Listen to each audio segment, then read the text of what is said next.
2 Avqust 2026-cı il saat 08:30 göstərir.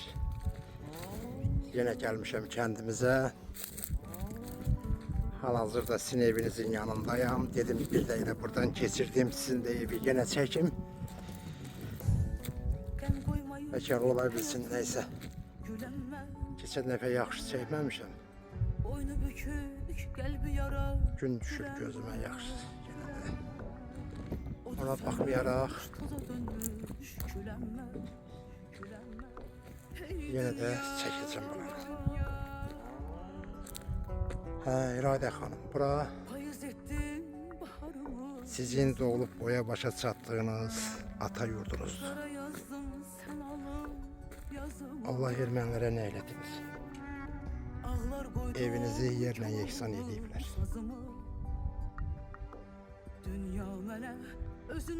Bu evdə tək bir dənə arxa divar qalıb. Otaqların hamısını darbadan dağıdıblar. Burada ağaçlar bitib. Bu da min bir əzab əziyyətlə rəhmətli yatan tikdiyi evin arxa divarı.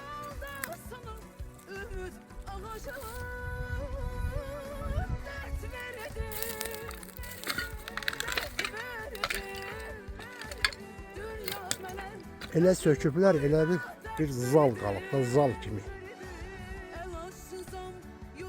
Bir dənə arxa divardır.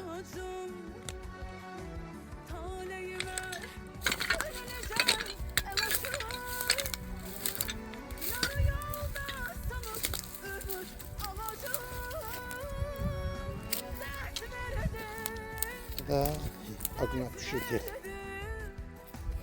Balonu, yanğın söndürən. Heç də elə bir maraqlı bir şey yoxdur. Deməməklə Yusifginin evi. Burada sizin evin arxa hissəsi.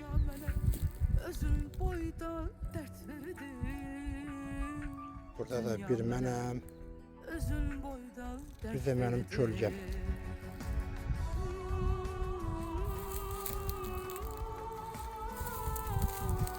Yine bura yaxşıdır ki, yaxşı yeriymiş bura. Kəndin çox yeri buradan görsənir. Yuxarı meylə.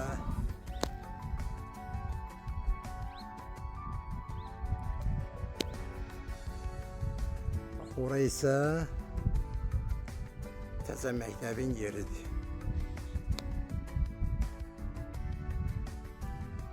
Təzə məktəbin yeri bax orada.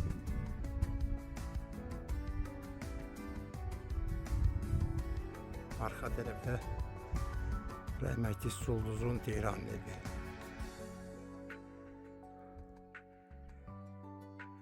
Burada sizin komşunuz Ali Müəllimin evinin yeri.